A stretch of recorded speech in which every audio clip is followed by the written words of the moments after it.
So yeah, you just don't really know when those big moments are going to be when you're working hard and spending a lot of time on something like you're doing, like I've been doing for the last 3 years. But you just got to believe, like, okay, if I just do these things, at some point, all this stuff is Hmm. going to happen and it's going to come together. I don't really know how, but it's going to.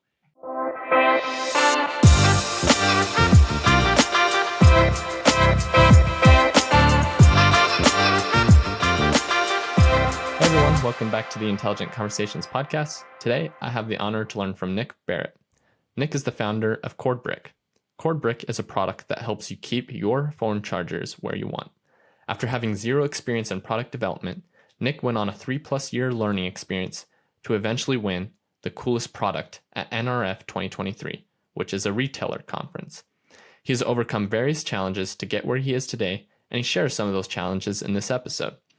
Nick was fantastic in this episode. He shares great things that will help you elevate your career, or if you're an entrepreneur, help you develop your entrepreneurship skills.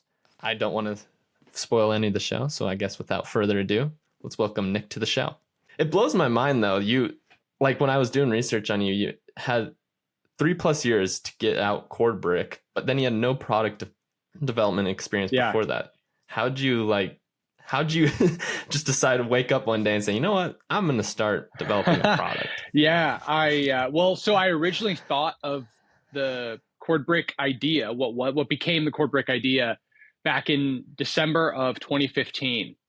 And just stepping back, even actually about a year before that, it was in January of that year, I had participated in the FAU business plan competition, where a friend of mine actually had this idea. She wanted to develop like high-end luxury designer crib bedding. So, where it's already very exclusive, but it was going to be, organic and sustainable, and that, but this was 2015. So those ideas were just starting to really gain some traction, right? And so what we wanted to do was provide something that was organic, but was also like chic. I don't know if I'm saying that right, man. Chic. And so she's a high-end designer. She created the company. And then I kind of got the seed planted in my head, like, all right, maybe I could create something too. And then I had this problem later that year where I was laying in bed and I used to have trouble falling asleep, and my phone charger would fall in between the crack between my bed and my nightstand. And sure enough, I would have to get out of bed, turn on my flashlight or my room light, move a piece of furniture potentially, and then get back in bed, plug my phone in, get a text. Then it would come undone again or something. I had to repeat the process, and it became frustrating. I thought, why can't I just build, have a brick or something? I looked for the product, couldn't find anything online like that. The only thing that there was little adhesive circle things with, you could stick them somewhere, but I just wanted to put it on my bed sheet, even because the cord was so short, right? At the time, those little 3-footers. Yeah. And I thought, why can't I wrap it too? So I created these little end channels around it. And so that was kind of the beginning of Cordbrick, where it's like, all right, this is a tool to solve two problems: falling cords and tangled cords. So you can use it at home, and then you actually have a purpose for taking it on the go with you, the wrapping ability. So it kind of wraps cords around it, and then you can unwrap them untangled just in a really easy, quick way. Yeah, that's cool. It's weird how we come up with ideas like that. And correct me if I'm wrong, but doesn't it also, I mean, I just saw one of the pictures on the site, but doesn't it like hold up your phone as well? Like if you horizontally. And what's interesting about that is, I mean, honestly, that was an accident. I created and it does. It totally works. And so when I sell the product and show the product, you can see it online, you can try it for yourself. Those little end channels, I call them, they flex open, just kind of like grabber jaws, and they can grab sort of the bottom corner of your phone, and it provides a brick to sort of balance your phone at a 90-degree angle, and you can do it, landscape or portrait mode, straight up and down. And then if you want to get an angle, you can even kind of use Cordbrick to kind of grab the middle of your phone, again, either landscape or portrait, and then kind of lean it against something. And because it's grippy and silicone, and it has that weight inside, it can kind of, position it at a variety of angles. I actually just like sitting my phone down on top of it. It just like elevates the phone a little bit off the surface, and you could slide your fingers under there, and just pick it up really easily. And then, of course, you always got that weighted brick to kind of put your cord in, just organize several, keep your desktop nightstand clear of cord clutter, as I call it, right? So they can kind of all dangle off the backside of your desk Mm-hmm. without worrying about falling back there. Just kind of nice and easy in reach. So it's a little convenience gadget and stocking stuffer. Yeah, that we've been doing really well selling lately. So Yeah, it's so cool. I saw that you like just recently this year won the one yeah, award. Oh my coolest gosh. product. I mean, what an award, right? Yeah, Yeah, coolest you almost product. can't believe Yeah. that there's like a coolest product award. I won for this.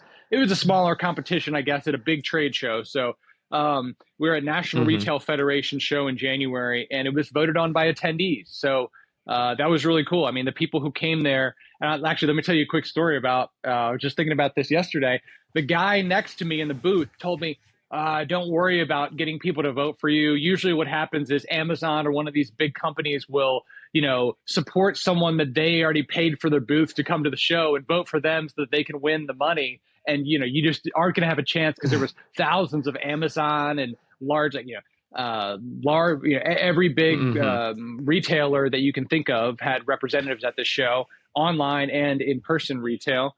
Yeah. AI, all kinds of fun stuff. But so I just kept asking people, and sure enough, they voted my product coolest product at that show. So it's a great way to start the year. Oh, I bet. That's always reassuring too. It kind of gives you that confidence that, hey, I actually created something cool. And I don't know. I imagine it's a pretty sweet feeling. I mean, from That's never for sure. having made anything that people really, I mean, no sales experience of my own for anything that I was selling. I mean, I sold stress balls when I was about 6 years old to some neighbors. But that was about the Mm-hmm. extent of my making and selling my own thing experience. So it was a long road to figure it out. So you guys, do you make them then? Do you make them in-house or do you like outsource it to someone Yeah, else to I make figured it? out pretty quickly after attempting to make some through 3D printing and using different various types of clay that I was going to need a weight inside this product. So it has silicone outside, which provides that grip, but I realized I needed a manufacturer to kind of professionally make it, so that the cord channels and the areas you pop the cords in just have the right amount of space and stuff like that. So I tried to Yeah. make it in the United States, and I was not able to figure it out. I kind of wasted my first year and a lot of money with a mold that didn't end up working. So that was a big failure, and I almost didn't continue.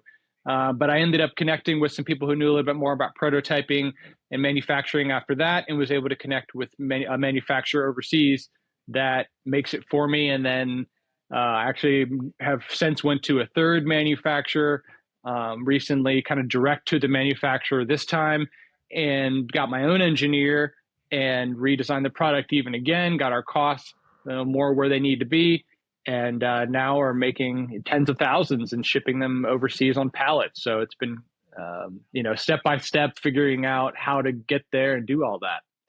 It's so cool. And you also got the utility patent this year, You've right? done your homework. Yeah, absolutely. Our Yeah. number is about to be issued, so soon they'll give us an official patent number. Right now, I'm saying patent pending, but it was approved, and we're just waiting. We paid the issuance fee, so we're just waiting for the USPTO to basically say, "Okay, here's your patent number. Congratulations."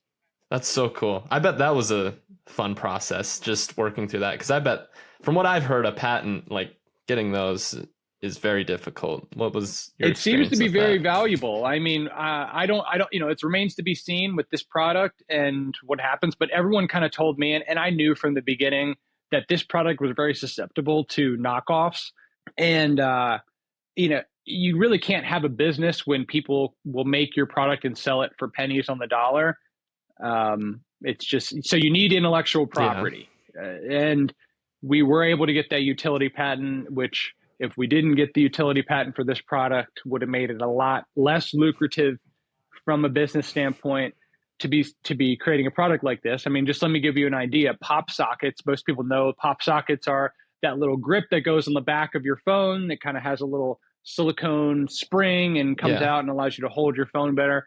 A couple interesting things about pop sockets. First, if you don't know, they were created to actually wrap headphone cords. That was the original intention that the maker was solving with that problem. Was he Interesting. was putting two pop sockets on the back of a phone, and using it to wrap cords around, then pressing those pop sockets down to like press the cord against the back of the phone, because me and all those other people were just wrapping the cord right around the middle, that headphone cord, when most products had phones had the headphone jack in it still. But then it became just a holder. And so now they're doing, as of 2017, $150 million in revenue. And they do have a patent for this, $10 product that they're selling. So you can see that, even this, this cheap product, they can protect themselves legally, and therefore they do have a business. So that's kind of the same thing that I was going for. And I think actually my product, Cordbrick, has a lot of pop sockets comparisons with a little flat area to mark some branding in as well. I could show you for any, if you're able to see. Let's see it. Yeah, so that's a logo I have on nice. some of them. Our Build Something initiative. So top and bottom, good brand placement for a promotional product as well. Oh, that's perfect. Yeah, so Build Something. How did you come up with that? I mean, that's kind of your message, like why you do what you do. I mean, you're doing fantastic stuff. You're killing it this year.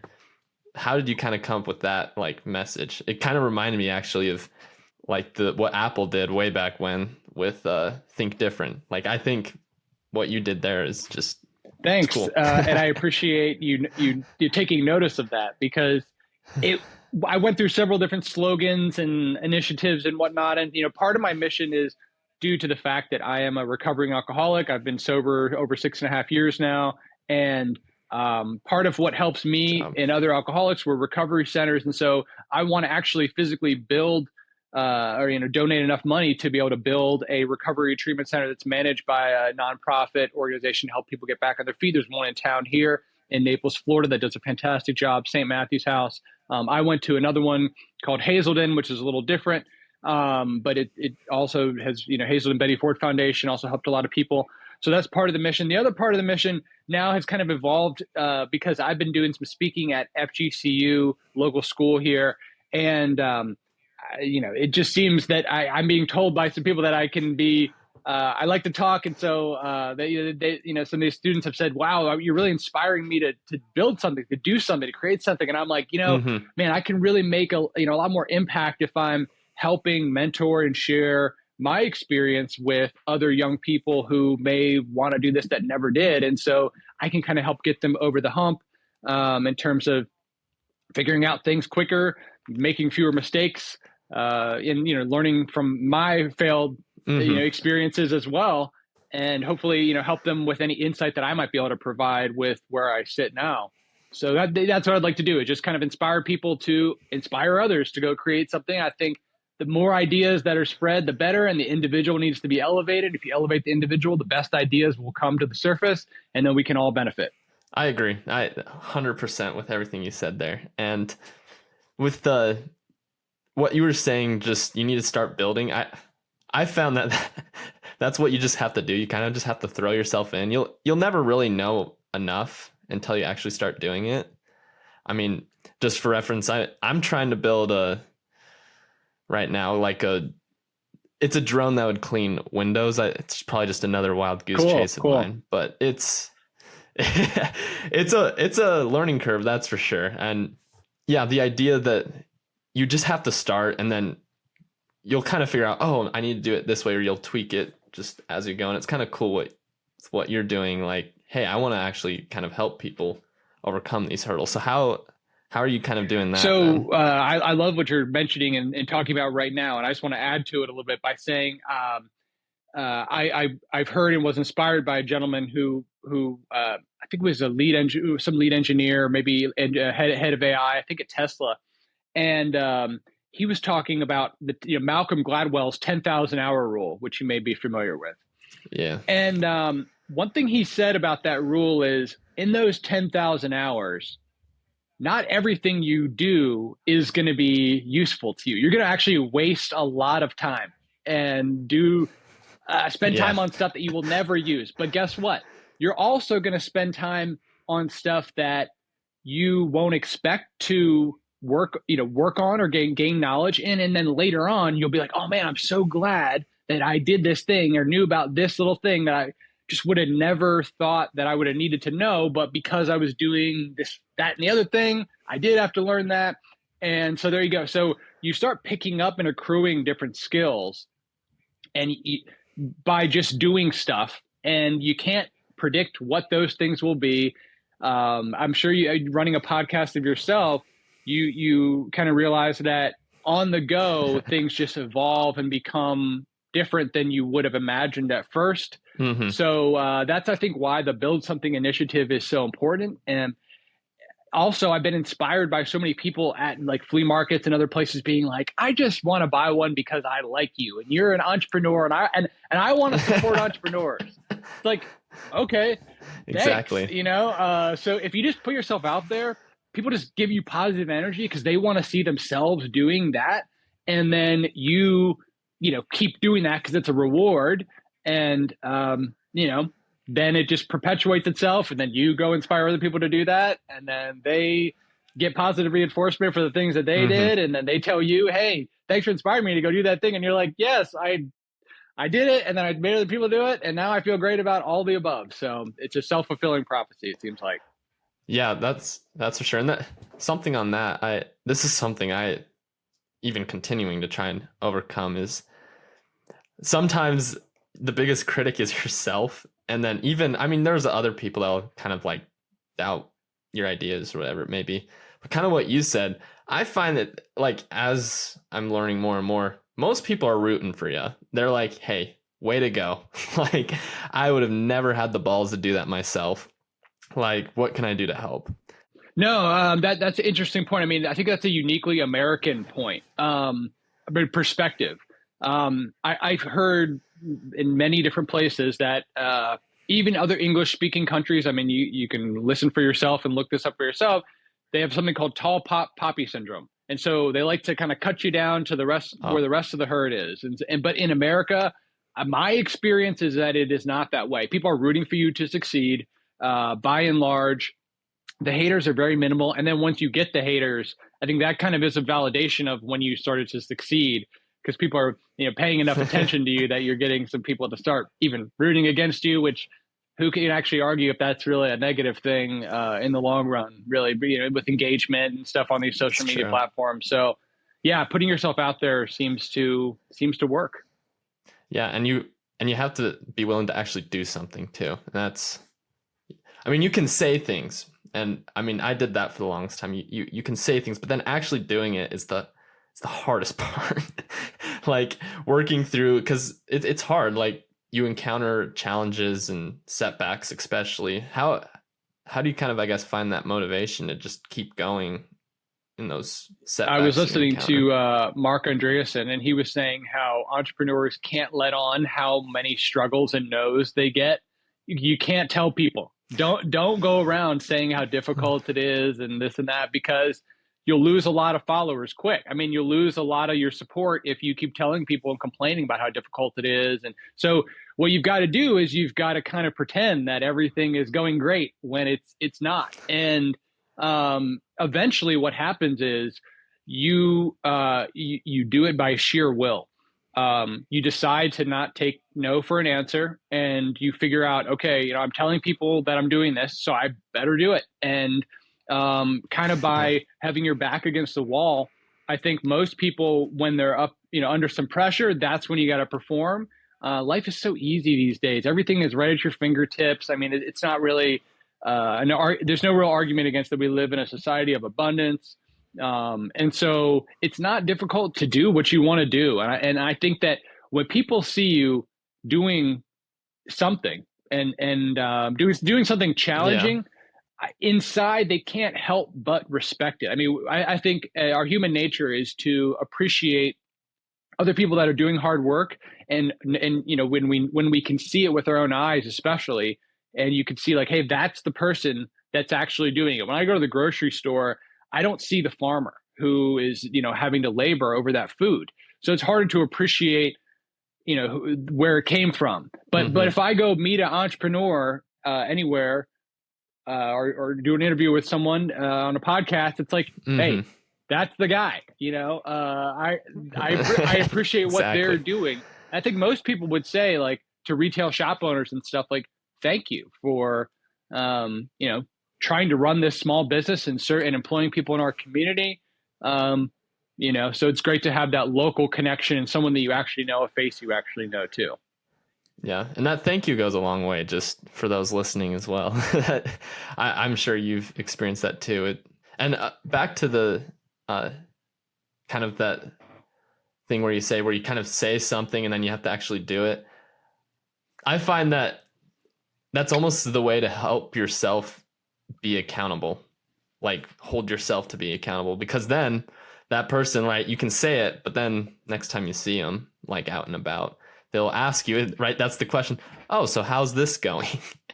And you got to say something, and it's kind of, you put that pressure on yourself to be accountable to them and deliver whatever it may be to.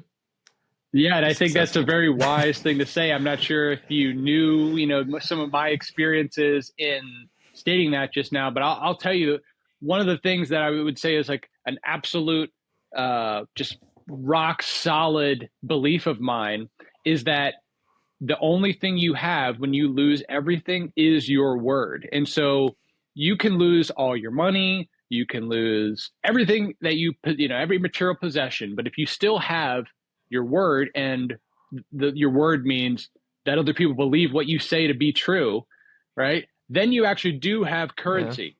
Yeah. And, you know, that's your reputation. So I think that the more people practice lying, the better they get at it. And the more that they actually can't tell the difference between them telling themselves a lie.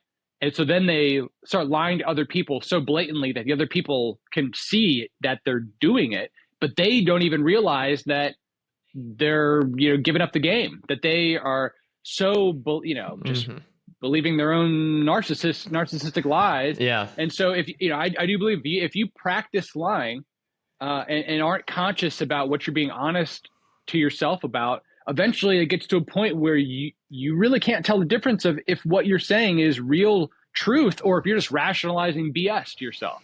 So it is important to be rigorously honest and to build your reputation like that, because, you know, eventually when you need an investment or you need something, especially if you're an entrepreneur, if you've built up that credibility amongst your family and friends and stuff, it's like, oh, if you know, if he says that it's going to get done, like it's happening, you know, he's going to do it. Like he just does these things. I don't know how, but it just, by sheer force of will, they happen.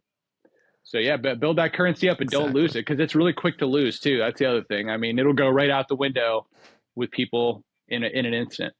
Yeah, that's true. That's the most valuable currency too. And yeah, you have to have integrity and stick to your word, like you said. You have to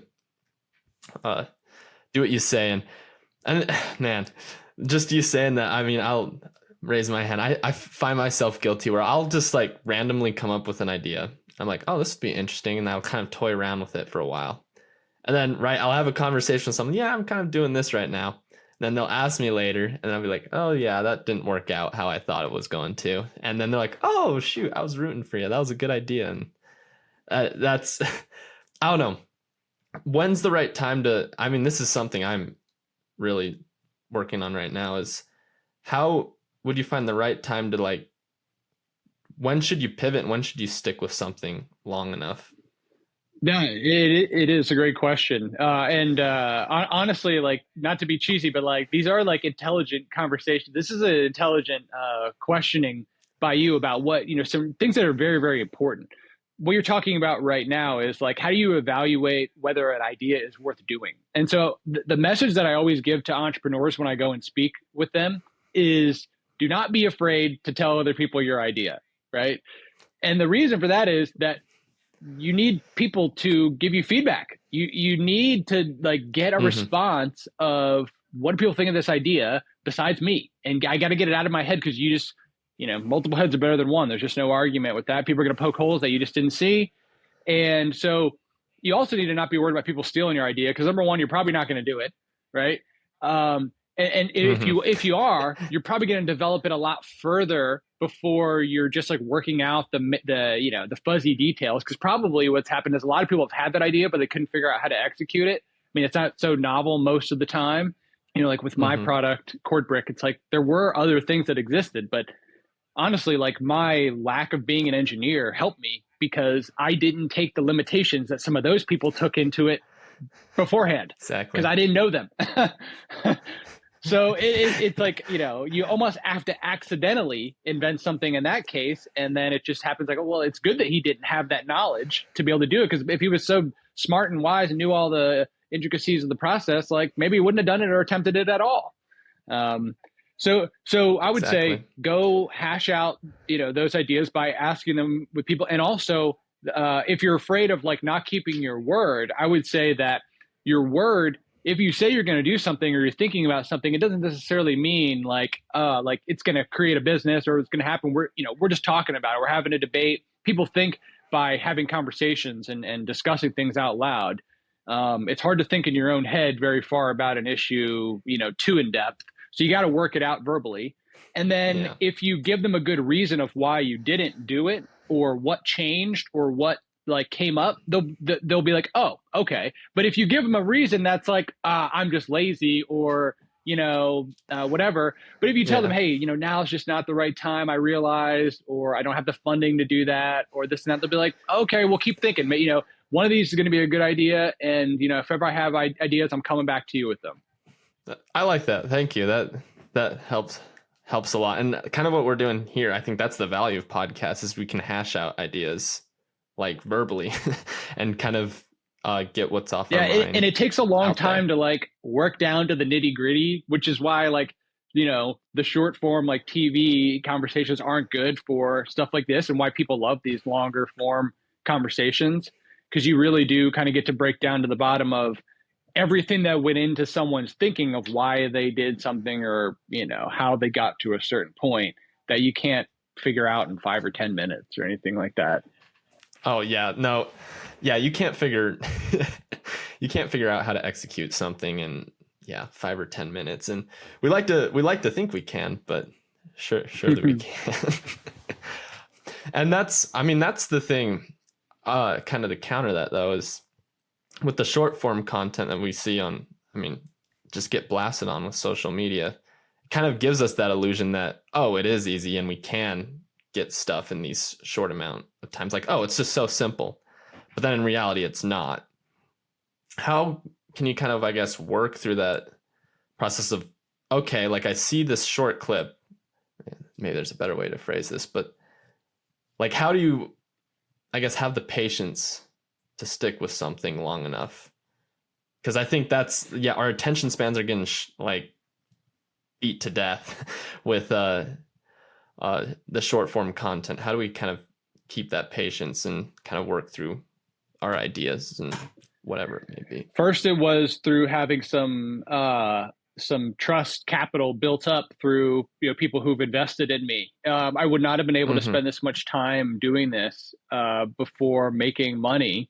If I didn't have people who had already believed in me, kind of before this and seen where I was headed in the right direction. And then had I not continued to make gains and progress and shown that there was potential and also just sort of gained, again, attention from various different people along the way. It's like a stepping stone sort of process. And I think one of the tough parts would be if I had to call it quits, how would I know when that part was going to be? But really, it's just kind of been a balancing act so far and seeing like, okay, if we make this next step, then we could do this. All right, if we make that step, then we could do that. And so figuring out kind of once you get there and then planning, ahead as if you will. And then when those things happen, just checking the boxes off. And then also seeing, what did we do that didn't pay off or wasn't worth it, or are we going to make the mistake on in the past? The first time you do everything, it's the hardest. It sounds obvious, but the second time you do something, oh my gosh, the knowledge is and you think like, oh, well, okay, all I'm doing is launching one product. It's like, no, you're learning how to get UPC codes. You're figuring out what it takes to like list your product on Google. All right. You're figuring out like that same thing for Amazon or trade shows in your industry. You're learning other like industry regulations or laws or tax or bookkeeping or like you're actually going to figure out so much more along the way that's going to help you in graphics and imagery and Yeah. video stuff and yeah, I could just go on and on about all the other things that I learned just trying to do this one thing, it's going to benefit me. So that's why I just recommend everyone Yeah. start building something, because you don't really know the benefits, even if it's just in your spare time. If you're doing a regular job, figure out how to build and sell something. We're going to have artificial intelligence tools available, which we already do, that can help you accelerate your progress. That if you're using those tools, you will be able to, accelerate past people who are not in a very short amount of time.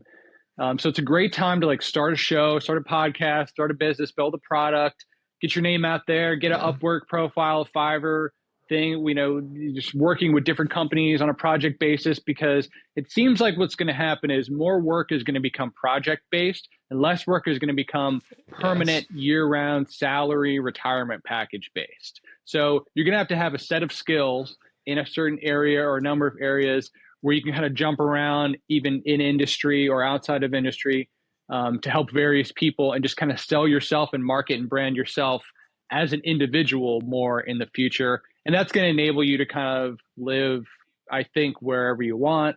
That'd be my advice to like prepare, people for the future if I were you or a listener. Yeah, no, I agree. I find that fascinating. And yeah, and especially on the what you're saying with the AI tools that are coming out and are already out. I've actually found, speaking of, I'm sure everyone by this point has toyed around at some point with Chat GPT, but I actually found the one thing that's helpful, it's not necessarily to get information. It's more helpful to just spew out what I know and then have it regurgitate it back to me, because it puts it in such a, it gives back to me what I'm thinking in such a clear and concise way that I'm like, oh, that's what I was thinking. Or, oh, I didn't even think of it that way. And then maybe occasionally it'll throw in some suggestions and you're like, huh, what's that? And then you actually use Google, do some research and, make sure that it's actually correct information. But that's what I've found is helpful with the AI tools. And then there's also other things that, I've just been introduced to, like Descript and other forms like that. But I don't know, what's your experience with some of these AI tools? Yeah, I'm actually curious to ask about, so what is it simplifying for you? And also what's Descript?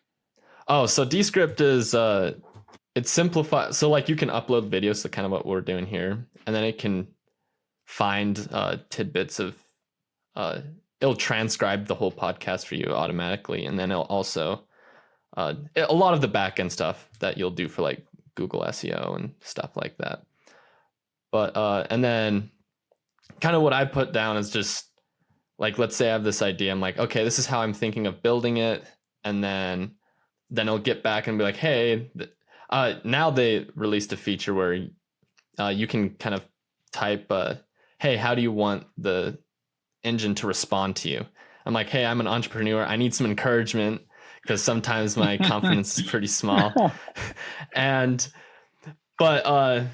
Yeah, I need some encouragement, but be sure to correct me if I'm wrong. And just, I need someone to bounce like ideas off or something like that. And so that's how I've pretty much told it what to do when I do any response. But then when I type into it, I'll be like, okay, so I have this idea where I'll route this wire to this and this and this. And then it'll be like, okay, that's interesting. So what you're thinking is this. And then it'll put it more in a simple form. And then, okay, I don't know, it's kind of more of like, yeah, does that kind of make sense? Like kind of almost validates what I'm thinking? I check stuff all the time. Like, okay, am I thinking right about how this works or how that works? Like, can you verify or explain to me, like if this is the right way of doing things or whatever it might be? It's remarkable. Bard and Chat GPT. Are you using the same chat in Chat GPT? Because I've found that you pretty much have to for the same topic of conversation, so that it remembers stuff, right? It seems like Bard is mostly that way too, although I have been able to use the force on Bard to tell it to pull stuff from other chats. It may have fixed itself by now, but that was pretty interesting. I'm like, no, you can remember and make me not go have to copy and paste everything I told you in another chat. And it's like, okay, you're right. Yes, I can. Yeah, So that yeah. it did it. But yeah, I mean, I use them all the time. I think you got to start practicing with them and figuring out like, okay, how do I use this? What can I use it for? Yeah. And then spend some time to be able to do that efficiently because I've been seeing a lot of tweets and stuff about like all these AI tools that are making me all this money. It's like, and I got a couple of buddies. I think you were mentioning kind of the same thing. I got a couple of buddies that will text me and I'll say, "Hey, have you seen this new thing that's you're supposed to be able to, whatever on YouTube, and I can create a faceless Yeah. YouTube page and make millions of dollars on this." And I'm like, okay, that's why they're getting you to click on those Go for ads, it. Because they're tricking a lot of Yeah. people into thinking that those quick get rich quick schemes are possible. Mm-hmm. It does take a lot. It takes a lot of hard work. And there was a chart I saw a couple months ago, and it was one of those just like, charts. And so, it just the traffic and the work just all like spikes at one time. It just pays off all in one moment. And I think you don't really know when that moment's going to be. So like for me, that coolest product or certain things on Amazon, like I blew up last Cyber Monday on Amazon. That was awesome. Just like all of a Oh, sudden, nice. after having like nothing the whole year, tons of sales all coming at once through a variety of different efforts, and then them all coming together. Um, so yeah, you just don't really know when those big moments are going to be when you're working hard and spending a lot of time on something like you're doing, like I've been doing for the last 3 years. But you just got to believe, like, okay, if I just do these things, at some point, all this stuff is Mm-hmm. going to happen and it's going to come together. I don't really know how, but it's going to. And I mean, a lot of people build businesses. I think Yeah. kind of having that imposter syndrome and thinking like, oh, like me, who am I to do this and figure this out? Yeah. And, why should people listen to me? And why should they believe that I'm better or worth their time or whatever? And it's like, you know, everybody feels that way at some point It's about different things. And yeah. so what makes the difference is just putting in the time and the effort, and people will see very quickly. They'll hear different things that you say, terminology, little knowledge that you have, and they'll be like, dang, the person really knows their stuff. And there you go. Also, people who don't know you will be way quicker to validate that than people who do know you. The people around you learn really slow. I guess there's this this cliche I've learned: you can't preach in your own hometown, and it's because it's from the Mm, Bible actually. But the idea is like you have to interesting. go away from where you grew up to be famous. That like people in your own hometown will just never see you Hmm. that way because they saw you as a kid, they saw you like mature, and like they know what you were like, and so they're like, oh, that's just this person's child or brother, friend, sister, whatever. So Yeah. yeah, that's been the case for me at the flea markets and the trade shows and Hmm. whatever. People being like, you should go on Shark Tank. My parents are like, Shark Tank? You could never be What? on that show. Yeah. Oh man, I yeah, that's it's weird though that like oftentimes yeah, the people that we grew up with or close with, they'll sometimes they'll express the most, and I mean the way I've come to kind of I guess accept it is uh they just I mean they love you, right? And they want you to succeed, and they've lived out their lives and they're viewing what you're doing. It's like, okay, like this is different, and like from what I did, and I mean I saw you growing up. I don't know if you're gonna be like good at this, and I mean they know more about you, and I mean they also have more reasons why you can't succeed. Whereas like you said, that person kind of first impression, it's like, oh wait, this person's got a lot of potential here, and let's see what we can Yeah, do. I think it's And hard. Like as you get older too, like your neural pathways just get more hardened, and like your routine and the way you do things, and it's harder for you to see like how someone else might do something, even your own child. I mean, I really believe, yeah. I mean, for me, yeah, I love my parents to death, but they're critical people. They and I am a perfectionist partially because of that. I really like my work. I don't want to show anybody my work until it's just right, and I really struggle with giving away certain aspects of different design or branding or colors. I mean, I would never let anybody else choose the colors of my product. Oh, hopefully someday I could let go of that. But yeah. yeah, and I am definitely my own harshest critic. But one of the cliches I also use, and I really like a lot of these cliches actually, is like esteemable acts build self-esteem, because they're easy to remember, right? So that one is really great, because what happens is I do something that is good for me, and then later, with no help of my own, I just feel better about myself. I don't have to like try to feel Yeah. better about myself. In doing the act, it makes me feel better about myself. Whereas when I do something that I know to be wrong, I know to be selfish or lazy or gluttonous or, just wrong, Yeah. I feel bad about myself later on for a lot longer than that immediate gratification felt in the moment.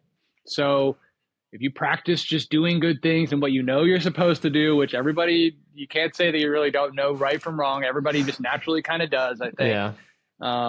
For the most part, you'll feel better Hmm. about yourself, and you'll start progressing. And when you exude that confidence, other people around you will say, dang, I was wrong about doubting that person. Man, they just have changed and become this whole other person in what they're doing. And that has been the experience for me, because I was really insecure and not confident about anything that I was doing. I had been fired multiple times. I've mentioned I'm an alcoholic, so I had DUIs and I lost jobs. And before that, I had Man. before I got sober, I lost jobs from alcohol, and not from alcohol, just from other behavior issues and just not getting along with people and just being hard headed and all that. So at 36, I've been evolving myself, as is not uncommon That's for many years. And so it took me a while to get here. Hopefully I can maybe inspire some other people to not make as many mistakes as I made along the way.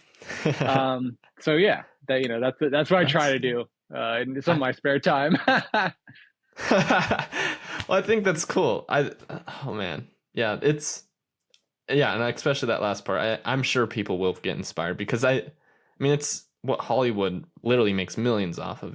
They always love a story where someone comes from just terrible circumstances, and then they themselves like work through it, and kind of that hard work. And I mean that's why we like the movies, is because we see like, oh, that's possible in ourselves. Like maybe I can do it, right? Kind of gives us that drive that maybe we can do Honestly, it like ourselves. podcasts like this one are, to me, a new inspiration, like movie type of thing. I mean, when I'm walking my dog, I'm listening Yeah. to people like yourself have good conversations with folks that have done just that. And you know, these conversations are in our ears all the time. And so I think what you're doing is extremely important to get, messages out there that are very individual and repeatable. In the past, we were seeing the same people and hearing the same stories through mass media, and now we have so many people to Hmm. listen to. And I think what it does, it creates a sense of community, because the phones have really done a good job of separating us. But I think now we're kind of getting past that phase. We're going to still use the technology, but I think the sort of the decentralization of the web and the continued decentralization of media is going to allow for more voices to be heard. And I think like you need to hear a lot of different perspectives and opinions to really know like where you fall and really be well educated about any topic, and to just not feel alone. There's a lot of people out there, and so we need a lot of different representations of different viewpoints and perspectives. And so yeah, so thanks for like doing this show and having these like intelligent Yeah. conversations. And I'm gonna have to go and stay involved in listening to your show to see what other guests you've got on here, and as you progress. Well, thank you, Nick. I appreciate it, and yeah, just thank you for sharing this knowledge with those that are listening. And yeah, I'm sure you got things you need to get to, but yeah, well, just thank you. That's Thank you right. for Selling coming more on, man. Cordbrick. It's holiday season, so we're selling them as stocking stuffers. So yeah, I'll just run the little sales pitch right now. So you can find it at Amazon. Yeah, You go can find ahead. them on Amazon or on my website, cordbrick.com. It's Cordbrick. And you can also search that on Instagram, Facebook. But yeah. All right, everyone, that is Nick Barrett. He's a very intelligent person, has great things to share. I challenge you guys, if anything spoke to you, to reach out to Nick. I'm sure he'd be happy to chat with you and answer any questions you may have. Also, if you would like to learn more about Cordbrick, I have those in the link below. and you can check out Cordbrick and maybe get one for yourselves. I'll definitely be doing it myself. Stay tuned till next week. We have a great guest lined up for you guys. See you guys next week, and let's get after it. Hey everyone, if you liked this episode and would like to hear more, be sure to hit that subscribe or follow button. We release a new episode every Wednesday for you guys to listen to. Thank you guys so much for the support that you give. We could not have done this without you guys. If you would like to be a potential guest on the show, check out intelligentconvos.com and fill out the form there. Thank you guys again, and let's get after it.